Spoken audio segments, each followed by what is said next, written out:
Welcome students. बेटा पिछली video में हमने कबीर दास जी के दोहे पढ़े थे, जिसमें कि हमें बताया है कि कबीर दास जो है वो एक निर्गुण धारा के कवि होने के कारण मूर्ति पूजा के विरोधी रहे हैं।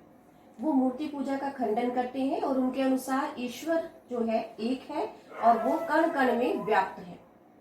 आइए स्टार्ट करते हैं आगे का पार्ट 2 स्टार्ट करते हैं।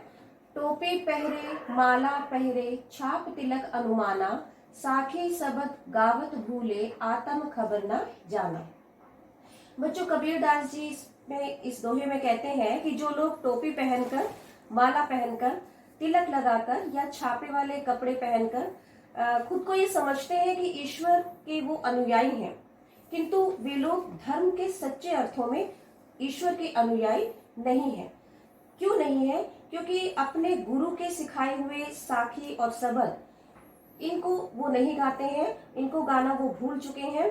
जिन्हें आत्मबोध नहीं है, यह उनकी अज्ञानता है। आत्मबोध यानी स्वयं का ही उन्हें ये पता नहीं है कि ईश्वर जो है वो उनके स्वयं के अंदर व्याप्त है, तो वो अज्ञानी है। और इसी कारण टोपी पहनने से, माला गले में डालने से या छापे और तिलक लगाने से वो ईश्वर के अनुयायी नहीं कहे जा सकते हैं।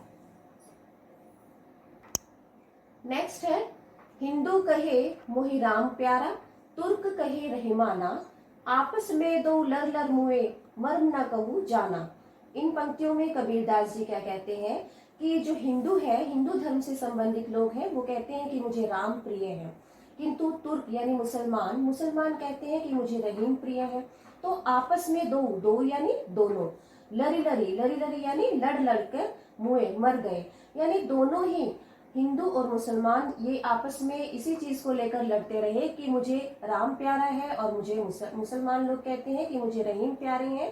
तो किंतु ईश्वर के सही रूप को, ईश्वर के अस्तित्व को वो लोग नहीं जान पाए हैं। मर्म ना कहूँ जाना, मर्म ना कहूँ जाना से मतलब ये है कि कोई भी, ना हिंदू ना मुसलमान, कोई भी ईश्वर की सत्ता को नहीं जान सका।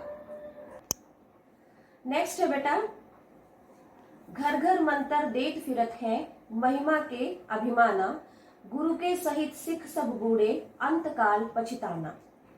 इसमें कबीरदास जी क्या कहते हैं, उन गुरुओं के बारे में यहाँ पे वर्णन कर रहे हैं कि जो ये सोचते हैं कि उन्हें अपने किसी महिमा का अभिमान है, उन्हें अपने ऊपर अभिमान है कि वे ईश्वर के अनुयायी हैं और वो घर घर जाकर लोगों को ईश्वर प्राप्ति का मंत्र बताते हैं।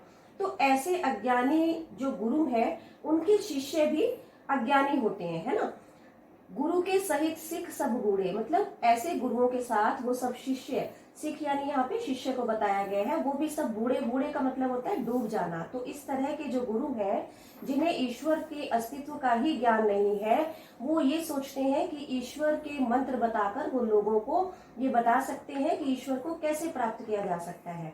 तो ये उनकी अज्ञानता का ही एक हिस्सा है। अंत में ऐसे गुरु और शिष्य दोनों ही को पछताना पड़ जाता है और वो संसार के इस भव सागर में डूब जाते हैं।